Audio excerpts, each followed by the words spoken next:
Are we ready?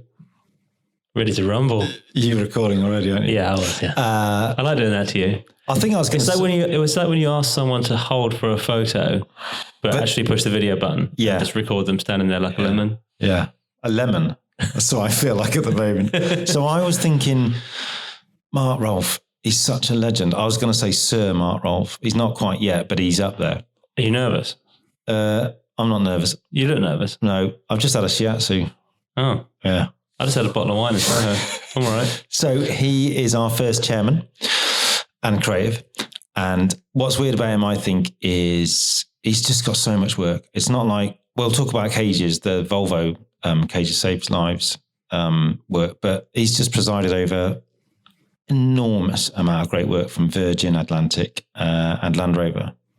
So we're going to have to go some to get them in. But I think if we can just pick off the best bits, Martha Riley's already done quite a lot of Virgin. So I think it's going to be good. I think, he's a lovely, lovely man. I've met him many times. Started his career in the heyday of outdoor, of out of home. Yeah. So there's a breadth of experience, and he knows what he's talking about when he's talking about good posters as well. So yeah, be good to push him on what we should listen and not talk too much. I know that's hard for you, but fucking struggle to get a word in edgeways with you. Mate, I'm new. I feel like I've got to put my hand up. I've got my breathing under control. I'm being quiet. Right, shut up. I'm going again. So, Mark, welcome to Behind the Billboard. Thank you so much for coming in today. Very pleased to be here. You are our first chairman, which is, we're pretty honoured for that. We've had, a lot of creative people, and you are a very creative person, but chairman, I think, takes it up to another level. So, we're honoured. Thank you so much. I'm not really sure what a chairman does. I'm still just a creative bloke. Yeah. So we met someone at lunch. They said, it's chairman / creative. It's not just chairman. Otherwise, that. So where do we go from here? I mean, we're going to need to find the president. Yeah. I don't know how much higher it goes than that. So today we're going to talk Volvo, Virgin, Land Rover, a great selection of trains, planes, automobiles. Sorry, I thought about that last night. I thought it was quite funny. But before that, I suppose we were just going to ask how you are and how you're coping with this new normal situation. Is it painful? Are you working from home or are you in the office? I'm quite enjoying working from home, mainly because I've got a lovely garden. So I'm witnessed on Instagram. I've become a keen gardener. So working from home has not been terrible. But I miss the people. I miss the banter. I miss the energy. I miss the electricity of ordinary agency life. So yeah, I think we've all found a way to make it work. But does it work as well as being there in person and there together? Probably not. Have you? Are some people in the office at the moment, or? Yes, funny enough, the last couple of weeks I've been in a day a week. So yes, we are slowly getting back, but not in any great numbers. No. And I think the tricky thing is going to become when we've got some in the office and some at home. I think it works when you're all from home or you're all in the office. I think it's going to be more tricky when. I was reading something today, somebody saying, there's no point of us going to the agency if then all we're doing is sitting on Zoom calls with people at home. You kind of got to. Yeah, I mean, what we're saying to people is only come into the agency if you've got a meeting or you need to be together or you've got a project that you all want to get around. Yeah, because I imagine on pitching, it's quite a big thing because you can be in a room, put the work out, have a chat, get someone else in. I love all that kind of energy. And yet, if you're all on Zooming stuff, it's quite hard to see the big picture of projects. Yeah, funny if I was working on a big presentation the other day, and what I miss is being by the design department, slowly changing it. Yeah, changing it again and again. Can I just and also building the presentation so you can see it up on the wall. Yeah, because quite often, you can just, like you say, just nip round and go, look, can you just change this word or move that, or that's going to look so much better if you make it landscape. I don't know, whatever. And it's the sort of thing. If you're not there, you can't. But I think it's for the creative process as well. I think it's there's a lot to be said for a team working together on a bit. Even if it's a couple of weeks,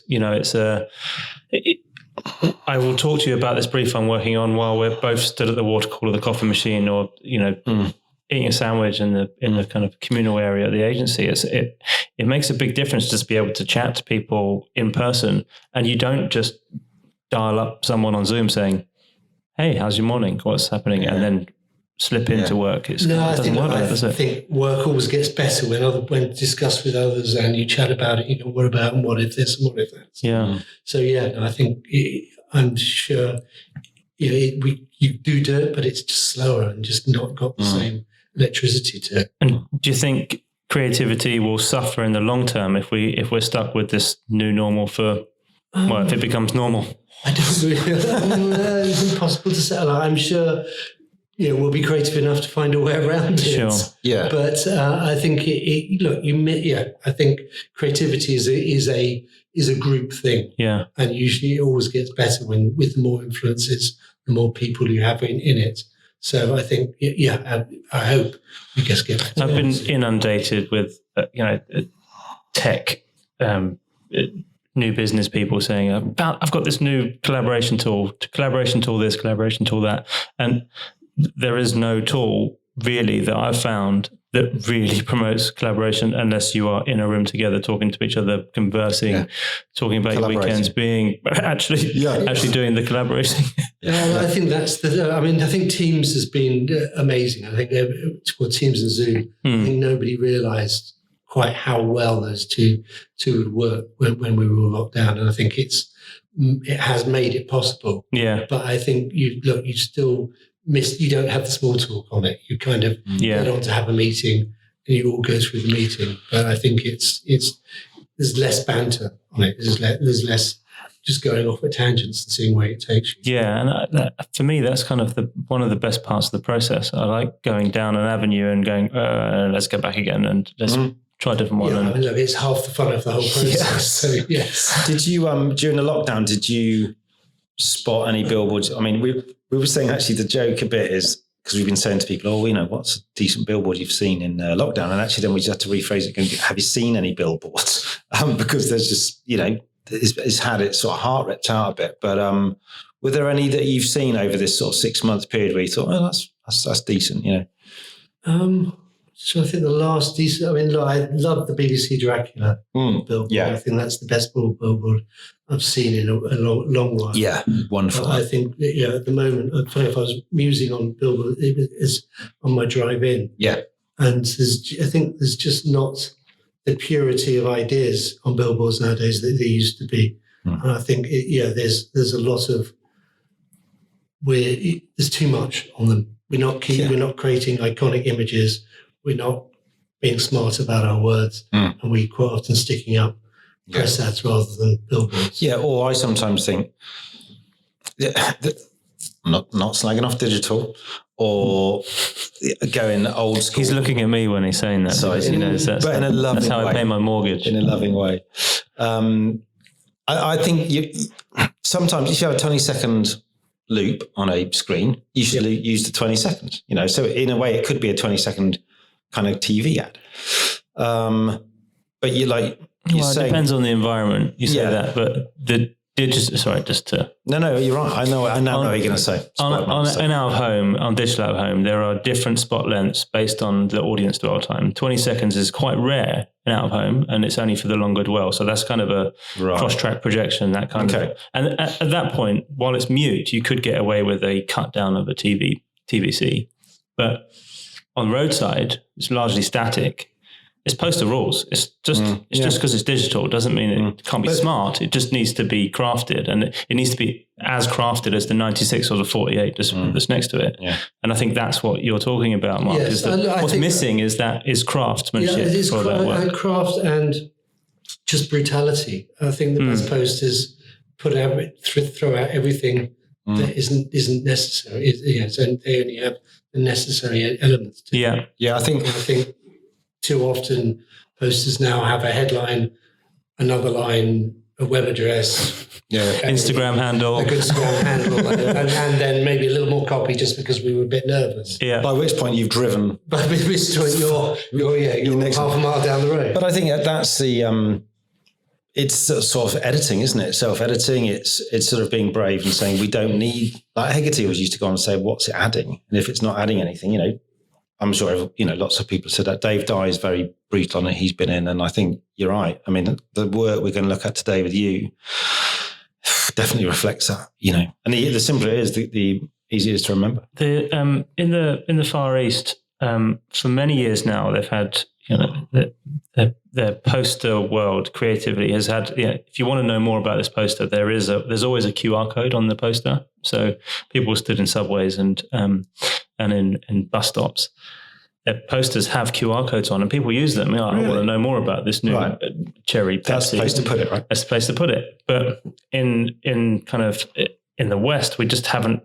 QR codes have been alien to us, and it's actually taken this pandemic for us to really understand what a QR code is, and the fact that you can scan it on the camera app on your phone and sign into your track and trace. So it might be quite interesting to see what that change in our behavior with QR codes does to the outdoor world and posters, because we may find that in 6, 9, 12 months that posters have become, maybe the craft comes back, because if you want to know more about the Instagram handle and the Twitter handle, load it all onto the poster. It's somewhere else. It's really interesting you say the QR codes. They have, because when they first came out, we put them on everything and nobody knew what the hell to do with them. But now I think people understand them and know what to do with them. Didn't Mr. Kipling do a edible QR code on a poster? I think Studio and Verity did that, which was wonderful. There were some funny installations of it. When they first came out and they went on everything, someone said to me, I saw a QR code on the side of a bus the other day. And I said, well, this is at a time where, the native camera app couldn't do QR codes. So you had to have downloaded a QR code reading app for your phone,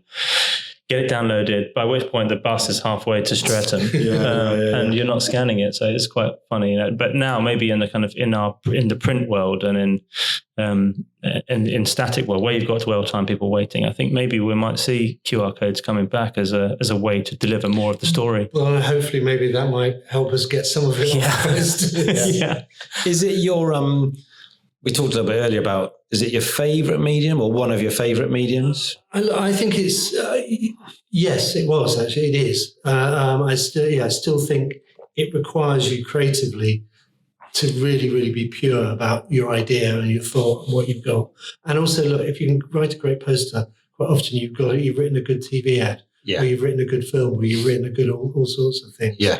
I think in posters, it's just the purity of the idea. Yeah. And is it something that you promote to the teams in the office? Is it, we can get a good poster out of this. Let's distill the idea further. Let's kind of. Yeah, I think sometimes when they're stuck, just try writing a poster, see if you can condense your thoughts into that. Because isn't that always the test? You go, if it's a good campaign, you should be able to put it on a poster. That's your first sort of port of call, isn't it? And I suppose the modern world we live in, though, is like, we chatted to Ant and Mike a bit from Adam and Eve. Hopefully this is sequentially in order. Dan's going to tell me off if I got that wrong.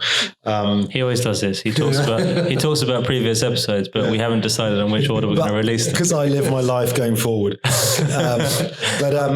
lives on a timeline, literally. Okay. Everybody knows now. So someone said to me recently, they were looking at student books and they were sort of slightly perplexed that there wasn't this kind of, wonderful mix of posters and then film scripts and stuff. And it was not, and they were quite like, and it was right from college that people weren't being given these briefs. And whether, like Dan was saying earlier, the more intuitive behavior of people is not to do that, but to be more like, I don't know, doing pre-roll stuff, social stuff, not a static image with a headline. I'm not sure. I'm not sure that there's the post. When I was leaving art college, Benson hedges were up on the streets, right. And I always wanted to do those. That was one of the things that got me into advertising. Right. And there were posters around that you thought, God, I wish I did that. Mm-hmm. Mm-hmm. I think that's less true at the moment, and I think let brands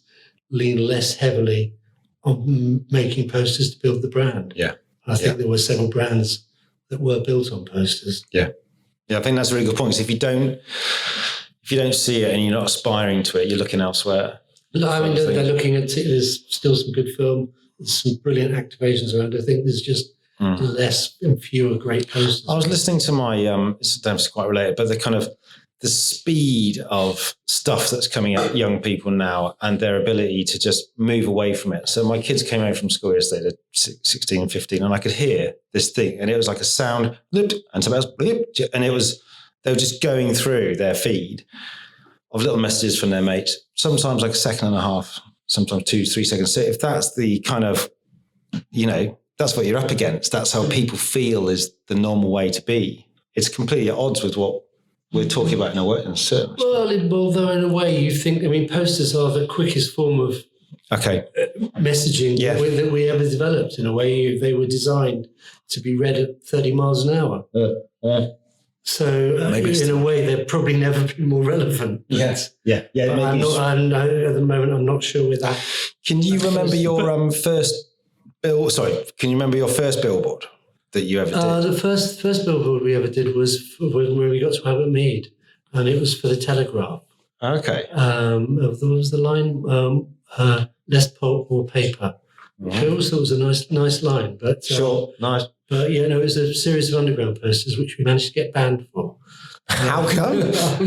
We managed to put a target on the back of a big lady's bottom, which was very un-Albert Mead at the time. But yes, we managed to get it banned. Well, that's a very good links. I think we should get into the work, and we were going to start actually at Albert Mead with your Volvo posters. The posters, cages save lives. Now, the one we want to talk about is of a huge shark attacking a man in a cage. But I recall we just mentioned before we came in air, and on the Instagram post, the actual idea came about a year or so before. Yes, well, the first post we did was with Sylvester and Tweety Pie, which was Cages Save Lives, and that was the first incarnation of it. And yes, at the time we just moved to Albert Mead. We were very junior. Was that your first job? No, we've been to lots of dreadful agencies before. Actually, Rob and I have been about 6 or 7 agencies before that. And then we took our holiday and did a placement at WCRS, where Andrew Crackner hired us, thinking we were two girls. and then we did a year at WCRS, which was amazing training. Great. We worked closely with Ron Collins, Andrew Rutherford. Oh, brilliant! And then we got a job at Albert Mead, which was like the University of Advertising. Yeah. And I recall you saying something about. Well, it's very clear because I remember seeing. Because I'm a spod, I kind of looked through quite a lot of the annuals, and the Volvo work had a certain tone of, it's very erudite, very smart, intelligent, which reflected what the car was like and stuff. And so when I saw this, I was like, oh, wow. I think this was, it was at the time, probably because we were young and we knew better, and we were learning at the time. So we hadn't fully quite got maybe David Abbott's tone of Volvo voice. But there was the child wrapped in cotton wool, which was just an amazing poster. So I think the thing was to try and do a poster without car in it. Yeah. Because that was always the challenge. And the Tweety Pie thing was the first thing. So that's the Tweety Pie was, yes. And I remember we wrote that one lunchtime and then pinned it up on the board and then the account man came and said, I like that. I think we might be able to do something with that. Yeah. And then at that stage, it was just a cat trying to get into a bird cage. And Abbott liked it. And David said, "Oh, that's not bad." And it started life as a press ad, right? And then it went down to the client. The Volvo client was a great client, and he went, "Yeah, I like that too. What about if you made it Tweety Pie?" Right. So at the time, it was just a little. So it was just my cartoon drawing of a canary and a cat, and he said, because we never thought they'd afford to buy Tweety Pie, and then we managed to get a cost. Great. And then then we got the illustration done, and I pinned it up on the wall, and I made the headline really tiny. And Ron Brown came and went, "No, it's a poster." Right. The headline went big, and at that time it was fashionable not to put full stops on the end of sentences. Oh, I'm guilty of that. Then Richard Foster came in and drew full stop on the sentences. Posting it. It's supposed to. Genius. And so the shark was a year later. And the shark came a year or so after, and we were just thinking about what else could we do with that line, because it was such a great line. and how else we could play with it. So, and this is when Volvo were really into safety, wasn't it? Yes, and Volvo, lived safety. Everything was about safety. And so you had the line. Did you do many other ideas, or did you and Robert go, "Oh my God, sharks! It's perfect"? Or I think we had several goes to do. Yeah, so I think in the end the shark one, and it was because in those days it wasn't as easy just to stick something together. So I spent ages down with a retoucher called Dan Tierney, who was a fantastic retoucher down in Peckham, trying to. So is it what it all together? You is a stock shot? It was a series of stock shots. You went underwater with a shark. Absolutely doing this? Not. I did not leave Paddington. nor did we have the money to leave Paddington. Yeah. I think it's just so brilliant. It's just so amazing. It's just a real kind of visceral poster. You just can't ignore it. It's pretty spectacular. I imagine you felt pretty pleased when that happened. And did you get onto the bigger briefs, or Volvo was a pretty big brief already? Volvo was a pretty big brief, and by that time, yes, no, I think it helped our reputation within Aberdeen, no end. But I mean, it was an agency at that stage which was producing brilliant posters. And it actually got in. There's this book. I'm sure you're aware. I don't know if the listeners are aware. There's a book called The Campaign. Posters of the Century, 100 Greatest Posters, and it made it into that, which is it's in pretty good company there. So, but that also must mean it's good for the agency, because if it's awarded, it's great for the agency winning new business, and Yes, I think posters at that stage were the shop front for the agency. Yes, and it was good. Yeah, it was great. We're going to move on to. Well, we're going to move on to your agency you launched, Rainey Kelly Campbell Roalfe, and there's so much to talk about that. That would have to be another podcast or episode, but it was in its first carnation. I wouldn't mind asking just that the decision to do that. You're still at AMV, and you go. No, we don't. Well, enough, in between, we managed to help start an agency called the Banks Partnership. Right. With Ken Hoggins and Chris O'Shea, who you'll know. Yes, a guy called John Banks. And it was 4 creatives and one account man in a way, and it wasn't quite right for Robbie and I. So in the end, we left, and we're hanging around, and Jim and MT would also fallen out of their agencies. Was thinking of starting something, so it was completely by happenstance. Yes, we all teamed up. I love that, rather than a kind of really thought through. No, it was a very, very that's good though, isn't it? Time. Oh, when we started Grand Visual, it was a pint in the pub, or two.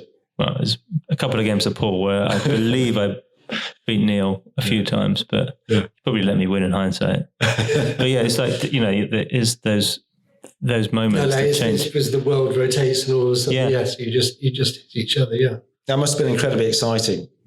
It was incredibly nerve-wracking. Actually. Yeah. Yes, I think when I look back on it, I think the trouble is when you look back at it, you don't enjoy the starting moments.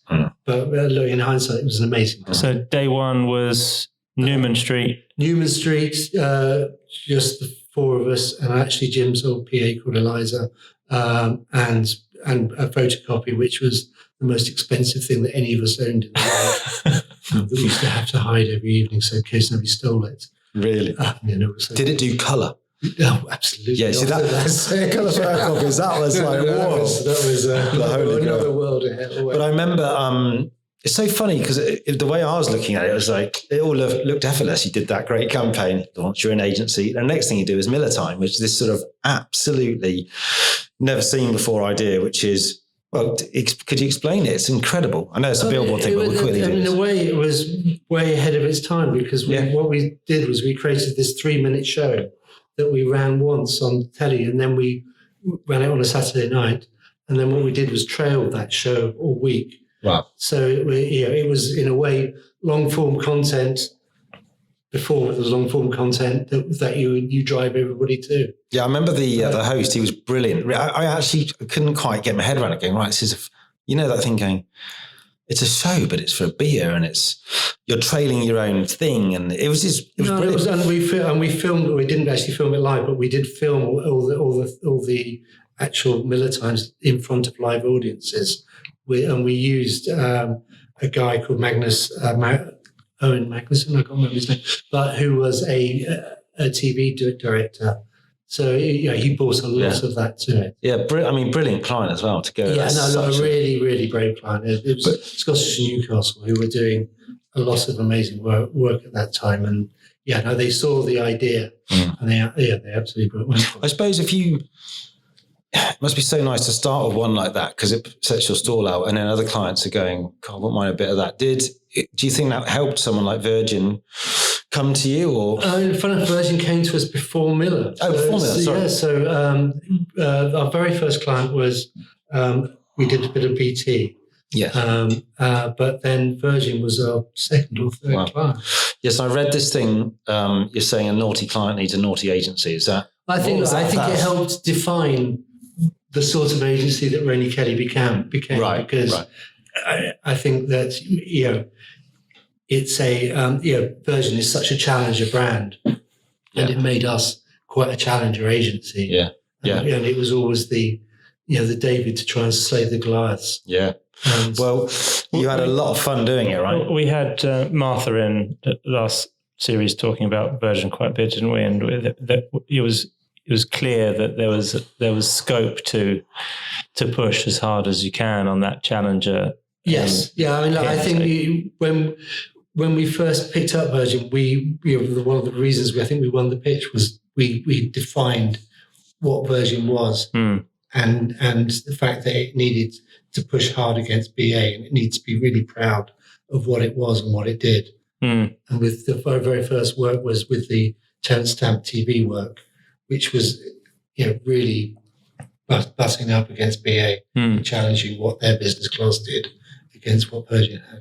On the billboards, the tone was set pretty early. I've just got here. We won't talk about it too much because Martha has covered it, but it's the Caribbean poster where it's the person sort of shaking their dreadlocks. It's just a fantastic image. The typography and the illustration. No, I can remember we laboured for ages over that typography. It was with a guy called John Tisdale, and it was before the days that you could just move a piece of type around, and that was a complete labour of love. And Martha was absolutely amazing. But it still looks good today, you see. I think it summed up always on Virgin. Everything we wanted to do was to make BA look slightly stuck in the mud, and we were the rock and roll airline.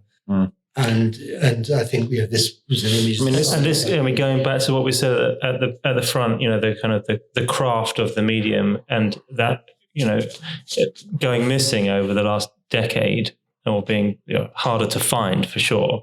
You hark back to this, and you say, well, this is students looking at this now go, I can do that in Photoshop in 5 minutes. It just wasn't like that, and that idea. And the execution, this is poster world. This is a real billboard. This is something that you get straight away. And I think I think Virgin helped build its brand on posters. So I think to Virgin itself, posters were an incredibly important medium. And this one actually also made it into the 100 greatest posters of all time. So you are in as a writer and a creative director. I think Trevor Beatty has that honour. So yeah, I'm there with Lord Trevor. That's not bad. Yeah, we've got to get Trevor on. The next 2 or 3 we're going to look at, which again, we chatted just before we start getting on air, but it's like, I suppose the first posters really set the tone, and that they are kind of they're kind of something to salute for the creative department. And this next one we're looking at. This next one does something that I think outdoor is really, really good at, and out of home, as is now known, is that the power of context. And there's the real, whether that's a press event or something that's highly public, like the failure to erect a big wheel on the South Bank. There is a mindset of people, and if you can react to that pretty quickly, and give them something to see, and if that's a billboard, or if that's a digital ad, or if it's a blimp standing over the. Can you remember how it happened? Because I know it's a bit of you and Virgin, wasn't it? Yeah. So no. Well, Branson rang up and said, I want to do something about BA not being able to get up this wheel. Because Branson was brilliant in the fact he always had a nose for how to make news. Right. And so we went, oh yeah, well maybe we could stick up this headline. Yeah, can't get it up. I thought, never fucking buy that. And then Branson went, yeah, I love it. And the Virgin client at the time was brilliant as well. And then we had the Virgin had these people called Post Escape or somebody or other who used to do all their special builds, who got the balloon and managed to put it really is pretty incredible because, like, you know, sometimes in agencies they go, look, we need a topical ad today about, I don't know, Margaret Thatcher's passed away, or David Beckham's been wearing a skirt or something. Can we get something in the press tomorrow? And you go, okay, yeah, see what we can do overnight. That's like an hot air balloon in the middle of London. I mean, it's if ever something, you know, said Branson and Rainey Kelly and the whole vibe. Well, he loved a balloon stunt, didn't he, as well? Yeah, Branson. He's right. A man who likes a balloon. It was hard to sell a balloon to. Actually, you're right. You had me a balloon. You can write whatever you want on it. You had me a balloon.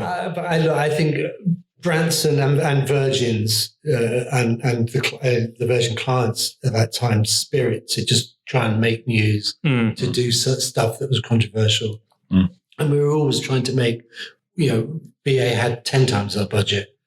So we were always trying to push. I think what I liked about I've only travelled on Virgin.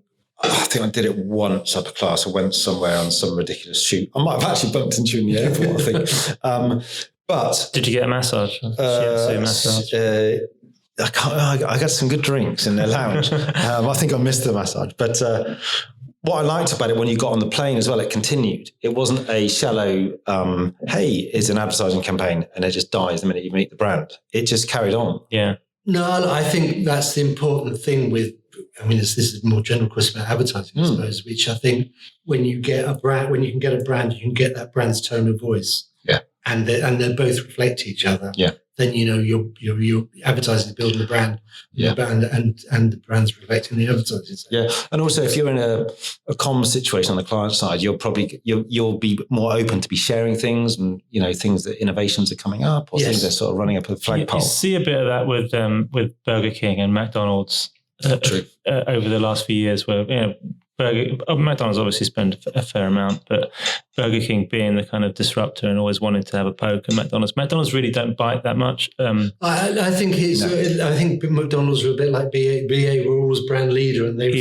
so they couldn't be seen to fight back. Yeah. So it was all. I know from various friends, whether either Sarches or MSC, they used to annoy the hell out of me.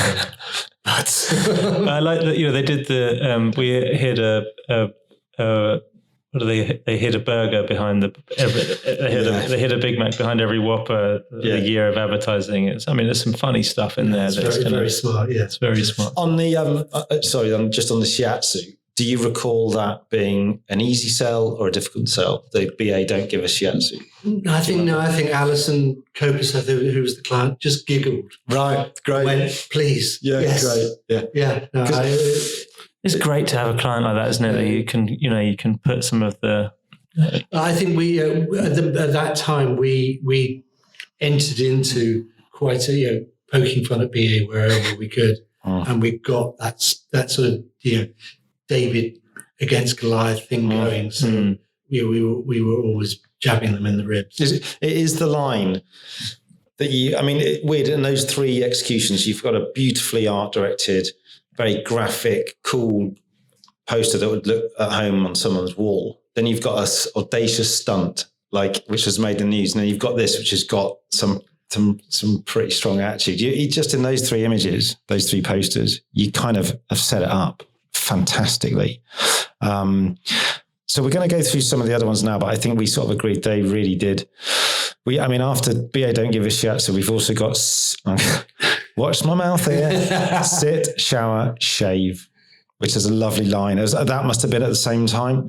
Yes, again, I think that was Martha and Richard, and they were very good at just getting those lines. I think she actually came first, and then this one came afterwards. And then after this, we had these wonderful, beautifully stretched 96 sheet posters. Again, we spoke with Martha a bit about this before. Martha and Richard's Dumbo Big Ears for India, and then the One Armed Bandit for Vegas. They're just. Martha talked a bit about the model maker as well. Can you remember? I can't remember her name. Who? Nancy. That's right. Nancy. Yes, it's an amazing model maker. Yes. And that was a really lovely to hear all about that.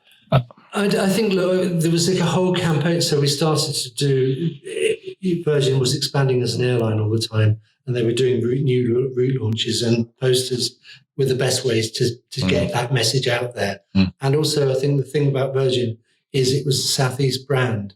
So they could buy posters that would really just. I mean, for me as well, it's this is not because it's red, but it did start to strike me that it's just like The Economist, in that you have set up the rules to be subverted, and then off you go. And as creatives, you must have just been sitting there going, right, waiting for the next brief. Did you and Robert actively go, I want Martha and Richard mostly on it, or was it an open brief for the department? It was an open and very competitive brief. Right. And Martha and Richard were very, very good at their jobs. Yes. No, I can see. Because in Land Rover, we're going to talk a bit about Mike and Jerry as well, because certain teams seem to. But I think certain teams, they got the tone of voice of the brand, and they helped define the tone of voice of the brand. Do you still see that now at the agency? Do you still see that there are teams that get certain brands that? Yes, I think everybody will have a leaning to a certain tone. Yeah. So yes, sometimes you know that a team will get that tone, so you lead them to them. But I was trained by David Abbott, so to me, tone of voice is so important. Yeah. Did you? Once you've had the sign off at that point, is everybody then happy? Did the client then go, okay, Mark, you're the kind of boss? Or did they ever tinker? Doesn't look like it. They were a brilliant client. I'm sure we wrestled as ever with the size of the logo or with not the headlines right, but in a way there was very little on the posters to tinker with. Yeah. So I think. I think there was one I didn't put in, but it was just blank, just a big bit of red, and then it had a label on the end saying XXL, and it was for the extra large seats. Yes. And I was thinking, wow, that's amazing. It's just a red. And so you look at it and you're going, it's either going to be The Economist or Virgin. I think, in a way, powerful words are as powerful as a powerful image. No, you're right. I think you're getting those treating the words as an image or the image as an image. What you're there to do as a rest. Do you have a favourite of the Virgin posters? I know it's a bit of a mean question, or. Funny enough, I like one that actually you don't have here, which is one called for Chicago, which was the Windy City, which was a poster full of baked beans. Oh, okay. We'll have to think that can. Phil and Graham. Phil and Graham did that. Oh, good. I know Phil and Graham. But and that one was hard to sell. Actually. Yeah, I bet. So yes, yeah. I mean, some of them came naturally. Some of them took a long, long while. My three favourites, and they're obviously a group together, but the Dubai one, Barbados, and Cuba, the hidden plane is the one with where it says soon in the Arabic. Is that right? And it says Dubai. I think they were all Rob and Mike, and they were probably in the later stages of Virgin. But we kind of got our mojo back and got back to just the purity of the image and the words. They're amazing. They're you're right. Actually, they're just so simple. And I think actually Virgin had been through a stage where they weren't launching that many new routes, so we weren't doing. So we weren't doing so many route launches. Were there any posters which never made it through, or which teams were really keen to get through? But we're talking of Rob and Mike. There's one we're looking at it. Kept on coming back to, which was with a big red poster with the side torn off for Jamaica, as you're making a Rizzler. So yes, they tried like hell. And I think we all had a go at selling it, but did you get a yes? Alison was having none of it. I mean, funnily enough, it's a cool. I quite like it, but actually, in a way, you never looked at that campaign and thought, oh, it's lacking, an edgy one or a cool. The work that made it through was. No, I think that we were always there. We were always pretty edgy with our tone of voice. So I think that was one of the things that helped define the brand. So we sometimes just didn't need to go that far. Right, we're going to have to go from a plane, a train to an automobile. Should we get into the cars? Yeah, should we do a bit of Land Rover? A bit of Land Rover. So Land Rover came in the building as Ford exited the building. Is that right? Yes, we managed to. Not Ford, very luckily, managed to land Land Rover. And just so we get the timings right, so this is in the second carnation of the agency? So we then merged with Y&R, and Y&R had Ford, which they'd run off Ogilvy, but it wasn't quite working out, and Ford went back to Ogilvy, but then we won Land Rover a couple of months later. Great. And I read somewhere you won within a month or a few months, you've already won some awards on the work. What can you remember what that work was? Was it? Well, it was this terms and conditions. It was the very first ad we had, and I think it was for actually. Could you explain it, Mark, so our listeners, just so we know which ad we're talking about? Is it? Yeah. No. So. Yeah. So no, it was one of the very first ads we did, and we had this brief for. It was just a money off ad, really.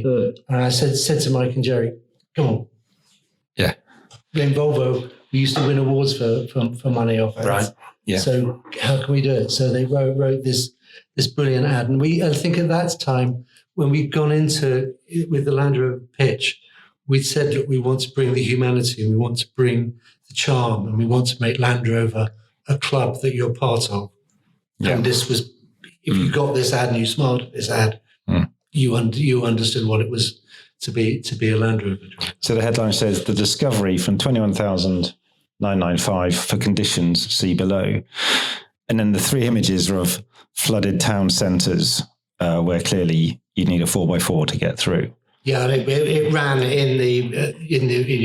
in November or sometime. Yeah. Or other, so it was, and then the one next to it's a shot of a Land Rover absolutely covered in mud with just the price on the windscreen. Was that exactly at the same time, part of the same series? I think that was about 3 ads later on. Right. Again, that was Mike and Jerry, but it was how can we do, just a great money off ad. I mean, the point was actually these price ads, all cars had to do them, but it's how can they actually add value to the brand? How can they say something about the brand attitude? Yeah, you felt like you were. It's quite hard, that, isn't it? To go. It's got to be about the price, but then can we have a bit of brand? Can we have a bit of tone? And I think it probably set you up again a bit like the Virgin. I think, what we wanted to bring to Land Rover was a tone of voice. If you understand the advertising or you get the advertising, it's reflective of the sort of driver you are. But also, we wanted to bring that spirit of adventure. The Land Rover drivers were the people that would go off road. They had that sort of twinkle in their eye. And did the brief? I'm going to be sort of repeating myself a bit because the Virgin stuff. It felt like another fantastic thing to work on. Again, did you sort of open it up to the department and go, look, this is the brief, it's pretty simple, or was it a bit tighter than that? Did you have specific sort of, right, you're going to get this? I think, funny enough, I think both of these were, I went to Mike and Jerry, who were a genius team, and said, come on, you can do this, this you'll get. But then things like, just move on to one called Hippos, which again, because I thought this was actually one of the early ones, but this again is just unbelievably brilliant. It's just shot of it's 2 hippos rather, and then the third, well, you would think a hippo is a Land Rover in the water. And it's kind of, it does that thing we were talking about earlier, that there's just brilliantly visual, no need for any words. It says everything without hardly saying anything. It just looks so simple, doesn't it? And it was one of the ads of the decade. Do you think, again, this was a sort of formative piece in your mind of the campaign? It came out, we'd had Land Rover about probably a year by then, and we'd done some work. We'd started this discovery campaign called Been Anywhere Interesting Lately. which was the ad that sort of defined that, was a guy washing his car and there was a scorpion going down the drain from it. And then Mike and Jerry took on that train of thought one further and took away any of the words, but summed it all up with just one visual. And there's something quite cigarette advertising about this as well. There's a kind of a throw to the... Yeah, I think, yes, it is. If you can say everything you need to say with and I think at the moment you don't see a lot of posters that are, fashion brands do it, but very few other brands try and sum up the brand. Yeah. Well, I suppose what you did for Land Rover and what lots of great brands do is they invest in advertising. They over the years build a brand so you know what you're seeing and what you're talking about. You can't just do it in 5 minutes. It's just not. It's not. And possible. I think we'd started to play games with the consumer where they enjoyed the posters and we were building on them each time. And I think although the Hippos was one of the first ones, then we went on to push that idea further. Because the one we're looking at now is the Freelander Maasai. Is that how you say it? Yes, Maasai. Yes. Maasai. And that was another step on again because it just didn't even have the car in this one. It's just a brilliant ad. Again, it says it all without no words, nothing. Yeah, I think this was Mike and Jerry again, and they were beginning to push it further. And I think we got the brand tone of voice. We knew who we were talking to. We were bringing that wit and charm to them. And were these?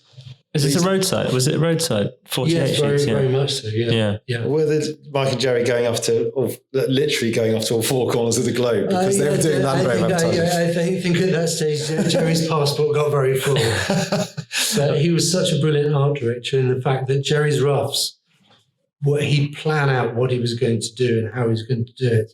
He'd cut out bits of shots and stick it all together. Oh, what I love about the Maasai one is that you can see that you parked at the lights and you see that as a roadside billboard. The shape of that car. It's such an iconic shape. It doesn't even need the logo. It doesn't need the name of the vehicle at all. You know that's a Land Rover and you know that's a Freelander. I like your thing about so well. Your cigarette advertising thing is really interesting because it's so established with either the name of a brand or how a brand is and acts. It seems effortless when you see them, but it's a huge amount of work. My favourite bit about that one, the aerial. You see it, right? We'll put all the images on the feed, so make sure you click through these images when you're listening to the podcast. Okay, and then I've just jumped forward a bit. So this is this kind of echo to the Hippos, which is a completely different environment. This is a snow environment, but it has the same kind of ethos. Yeah, it had the same ethos. This was a bugger because trying to get all the whites to reproduce was not easy. And Tim Brooks and I sold it on over this for ages. Andy Green was the photographer, but it was just about making sure that just the glasses stood out with the windscreen.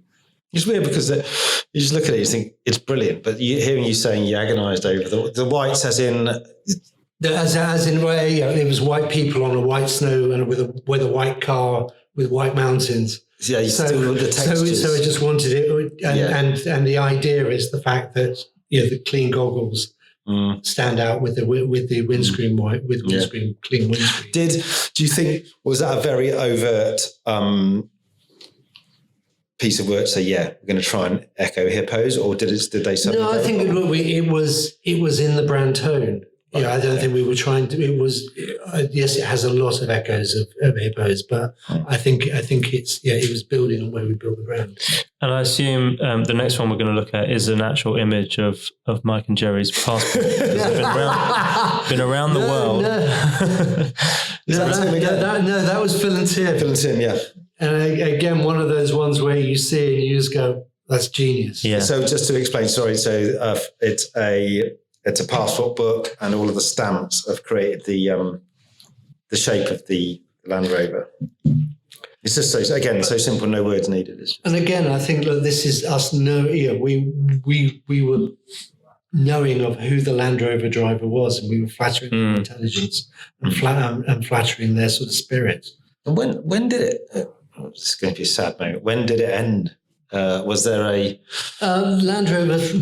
Sadly, they went in house. Yeah, that's right. Yeah. So I was very sad about that, but I think it was one of those things that you just can't stop, really. No, because it's sort of like, I mean, we've been talking a long time about this and the Virgin. It must have been, will make you feel hugely proud you've created that body of work, because these two campaigns, along with The Economist, perhaps Forex and Silk Cut, we're going to talk with Alexandra this series. I don't know if you get that now. I suppose Adidas and Nike, we do, don't we? Yeah, I think Apple has built a brand Apple as well. Posters. Yeah. I think not many people now build brands on posters. Spotify, I suppose. There are ones coming through. But it's just lovely to see, because if you don't see them, or you don't see those posters on social media, you kind of, where else do you feel a brand? I suppose film, but it's so, I don't know, disseminated now. So many posters. Yeah, and also posters we all see. Yeah, which is the brilliant thing. It's an easy thing to do, isn't it? It's, I think that the two brands that we really focused on today are so iconic brands for this country. The product itself is iconographic. So the shape of the Land Rover and the Land Rover driver and the persona that you've got of the Explorer. I think with the work that we're looking at, all of that comes through, and you've got a real solid foundation that you can build on. I think part of the issue is that I think what I've seen in out of home in my career is that there are brands getting into out of home and they haven't got that the base to move from. They don't really know their audience. They're still trying to adjust who their brand are and who they're. Yeah, I think you've got to have the know what the brand stands for. Yeah, and have the brand mission in your head. And Virgin, you had that gel of a disruptive brand, and we're always looking at BA, and we are going to be the flag carrier. So let's. Yes, yeah, no, we defined it, because before we had it, Virgin kind of. I think the brand had a bit of the naughty tone of voice, but I think we really magnified that and helped really clearly. It's also. If you're going to, I always think this, like, we talked about this with someone else, where it's like posters, it is like standing naked in front of everyone going, this is who I am. So you have to be pretty confident of who you are and what you're saying. Yes. And in a way that's so clear what we've just seen, that every one of you, as you look at it, you go, that's a confident. And that's what I mean about it. It's an iconic medium, right? And it's you cannot skip it. It is something that's highly visible. You can't hide when you're an outdoor. Yeah. And I think, we, as an industry and as creators, we look at outdoor and go, yes, no, definitely not. Yeah. And then, so the good ones really do elevate very quickly. Yeah. And it's normally for something that's very well crafted. It's an iconic brand, and it's on an iconic site. So those three things coming together. And it's simple. Yeah, absolutely. It's quite funny when we spoke to Anna from Mother, and she said whenever there was a brief for Coke, Mother, the work would go off and go out. But she said at the end of the road, there was a poster that was always bought by Coke. So he said it was really quite scary, because if you're a creative team, your work would literally be seen every day by people walking into the office. So it's not like, it's going to get lost in the schedules, or it's going to go up north or somewhere. It's like, it's like opposite. So there is that fear, isn't it? Well, I mean, our very first episode, we had John Petrulis on, and we spoke at length over a few beers about the drive for these kind of new challenger brands coming on, whether they are direct to consumer brands or kind of a real, a proper startup. I've got a startup milkshake drink. They are so excited when they get to out of home, because their brand becomes real when it's out of home. Yeah. As opposed to, my brand lives on Instagram, I'm selling mattresses on Instagram. Yeah, no, I think yes, it does. All of a sudden, I'm on a big billboard in Times Square. I think one of the new brands I've seen recently, Oatly, really is brilliant, knows who it is, knows its attitude. Do you know what? I was just going to say that if you are going to go out there and be new, go out big and bold and heavy, and we've had some chat on Oatly about some people do like it and some people It's don't. polarizing, isn't it? Yeah, but the thing I do like about it is they know their tone. Yeah, no, they know who they are. Yeah. They know what they're not, and actually maybe that's part of what they are. Some people like it, some people I quite don't. like the branding as well. It's been quite loyal to the product. Packshot. The product design. No, it feels like the brand and the advertising are the same thing. Yeah. No, that's the truth. Yeah, they've gone big, and I quite like it. We're going to finish off up to date with this pint blocker campaign, which is really unusual. It's a campaign for Think. Yes. So it was how to stop young kids from drink driving, really. Yes. And for years, I suppose, the tactics have been shock tactics, and nowadays, young 20-year-olds really aren't shocked by much. No. So we had to find a different way into this. So we came up with a strategy of advertising to their mates. So in a way, the pint block is ways in which you can stop your mate from drink driving. Right. So that 60 kids get killed every month. Really? Maimed every month on the road. So we came up with 60 posters, 60 pint blocks. And so what? I could send it to someone, or it was. They were digital. You could send them. We launched a pub for a night where we launched the whole idea. Wow! And covered the pub with all the posters. Oh, was that in near the office in Camden? No, it's up in Birmingham. Oh, okay. So it's a really. What I like about it, it's really different. I love the art direction. An idea about a pint block is really. Never heard about that. It's great. I think it's something that young kids could play with. I want to block you from having your pint, and they would just they had that banter and that stupidity to them. And who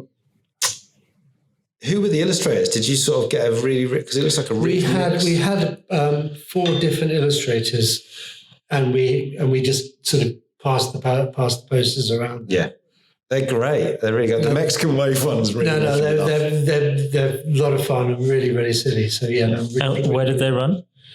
I think they ran. Well, they ran in. I don't know. I'm pretty sure I've seen them on Underground. They may yes, I think they may well have run on Underground, and certainly probably in unis and stuff like that. So great. Yeah, they're great. Really good. So I think we're done. I mean, I think Well, we're not. I assume not. We've got a couple more things to do. There's always we love closing with. There's a couple of things we like to close on, and I think we'll reverse it this time. The tips. So we've talked a lot about the kind of young creative teams coming into agencies. I mean, very difficult to do right now with the state of our industry, but as people are putting their books together and preparing themselves to go and sit in front of creative directors, what are the tips that you'd offer in terms of, we've already said we're not seeing enough out of home in young teams' books. What would be the tips for you to have their books elevated above rival teams? I think a lot of young teams got really, really good at thinking. I still think we're losing some of the craft out of what we can do. I think still, brilliant writing, a tone of voice can help define a brand. So I think learning to write brilliantly is going to elevate you. Learning to be brilliant at art direction. So I still think craft will help elevate a good idea into a brilliant idea.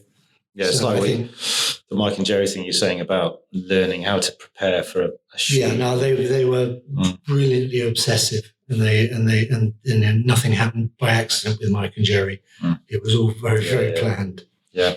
Great. So I think, obviously, always pushing your ideas to the extreme and making sure you've got really clear, defined ideas. I think that's a good tip. I think I can remember at art college that was the kind of a common theme from all of the tutors that worked with us. It was, obsess over that. You should, and it's worth it, because at the end, everything that you've obsessed over will come in together to form something incredible. The best people in this world are the obsessive people. Yeah.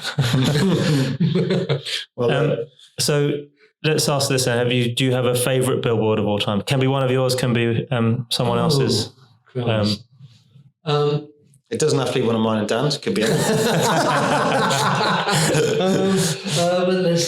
Probably the one that I always aspired to was this much pen and this pencil and this much pen and this much pencil, or by Foster and Alton, Goat Collins, and it was just a geniusly simple poster. Right. It knew how to sell.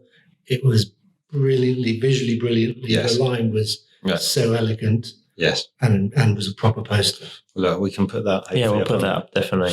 But thank you so much for coming in. It's been a real pleasure and hearing your thoughts on billboards and other stuff. So it's been a pleasure being here. Thank you. Yeah, thanks for coming in. I feel like I've learned a lot today. Yeah. Was that lunch we had? No. I mean, I've been doing the tech. John's been hiding in the John background. who? John, yeah, he's forgotten. Yeah, I can't remember that guy. You know, he was all right. I mean, it's probably because we took his microphone away. He's having his leaving do now. Yeah, that's it. He's done. He's like, you've taken my microphone. I don't have a voice. You can record your own podcast, buddy. You learnt from the man that is Mr. Roalfe, yeah? Yeah. Brilliant. I feel like I've learnt a lot today. Yeah, he's incredibly erudite, isn't he? Yeah. Do you know what erudite means? No, I don't. I heard it once. I use it all the time. No, he's... I love it when people do that. He is... Yeah, he just sit there and gave Mark's great. He's a lovely man.